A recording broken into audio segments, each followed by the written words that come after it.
Bonjour, dans cette vidéo, je vais vous montrer comment insérer une image.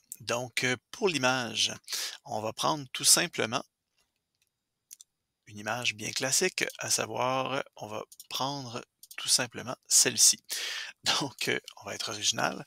Vous comprendrez évidemment que je ne publierai pas le logo du Cégep de Sherbrooke, puisque il ne m'appartient pas. Je dois tout de même avoir l'autorisation d'utiliser le logo du dit Cégep de Sherbrooke et respecter évidemment aussi toutes les normes entourant le logo.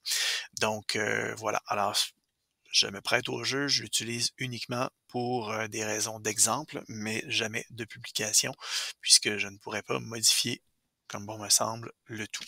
Alors, comprenez également que à tout moment, hein, si je souhaite évidemment utiliser une image sur Internet, je me dois de préciser les origines, les sources ou la source de cette image-là. Je ne peux pas utiliser n'importe quelle image sur Internet sans mentionner la source, afin tout simplement de respecter les droits d'auteur euh, de ces images. Donc là, j'ai ajouté une image par copier-coller. Par contre, j'aurais évidemment pu faire insertion, image et parcourir donc mon arborescence, mon système, afin d'aller chercher l'image désirée. Une fois que je suis sur l'image, je vais, à partir du moment que je sélectionne une première fois, je vois seulement l'onglet Format image apparaître. Sinon, si je double-clique dessus, ça va ouvrir automatiquement l'onglet Format d'image. Voilà. Alors, apparaissent maintenant plein d'options concernant cette dite image. Si je veux commencer, par exemple, par rogner. Je trouve que l'espace est trop grand autour de mon image. Alors, je me dis, tiens, je vais rogner un peu pour rétrécir un petit peu disons, le pourtour de mon image. Alors, je peux venir rapetisser le vide entourant mon image. Par la suite, donc, je peux cliquer autour et j'ai donc moins d'espace autour de mon image. Par la suite, évidemment, je peux aussi rapetisser cette image-là. Là, ici, vous voyez que c'est aligné à droite. Je peux également revenir dans l'accueil pour l'aligner à gauche ou le centrer sans problème.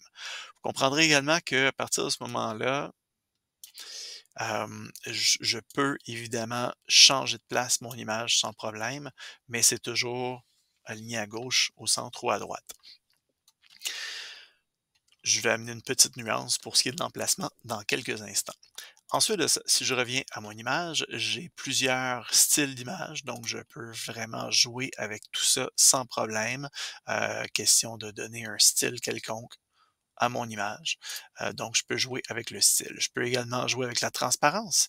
Alors, soit directement comme ça ou avec l'onglet Options de transparence.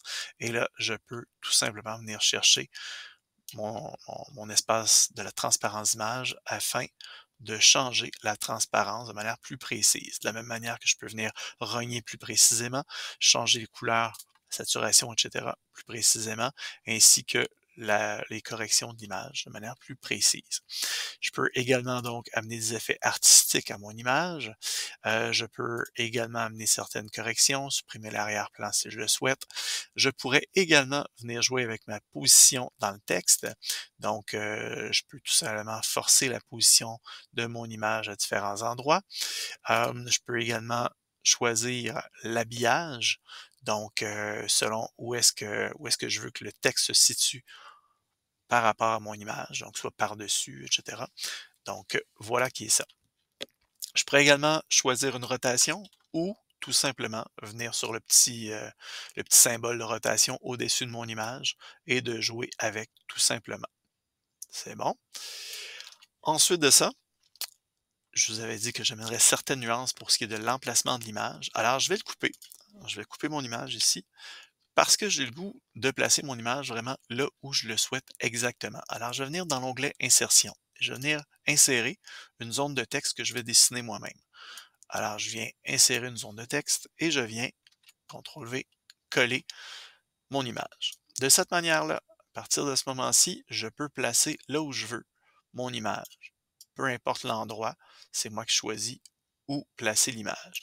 Par la suite, je peux évidemment aussi aller jouer dans l'habillage de texte.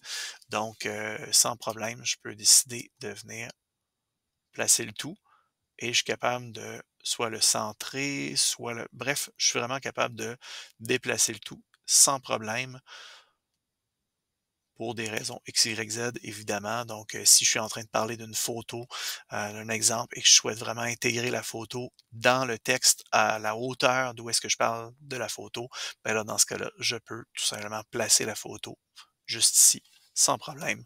Donc, voilà qui est ça. Si je souhaite qu'il y ait un petit style un petit peu plus, disons mieux intégré. Bref, si je souhaite tout simplement supprimer ma boîte de texte, hein, de ne pas voir ma boîte de texte, je viens double-cliquer sur ma boîte de texte et je peux venir tout simplement juste ici, style de forme, je viens dire non, non, sans contour. De cette manière-là, je ne vois pas le contour de la boîte. Et donc, c'est intégré là où je le souhaite.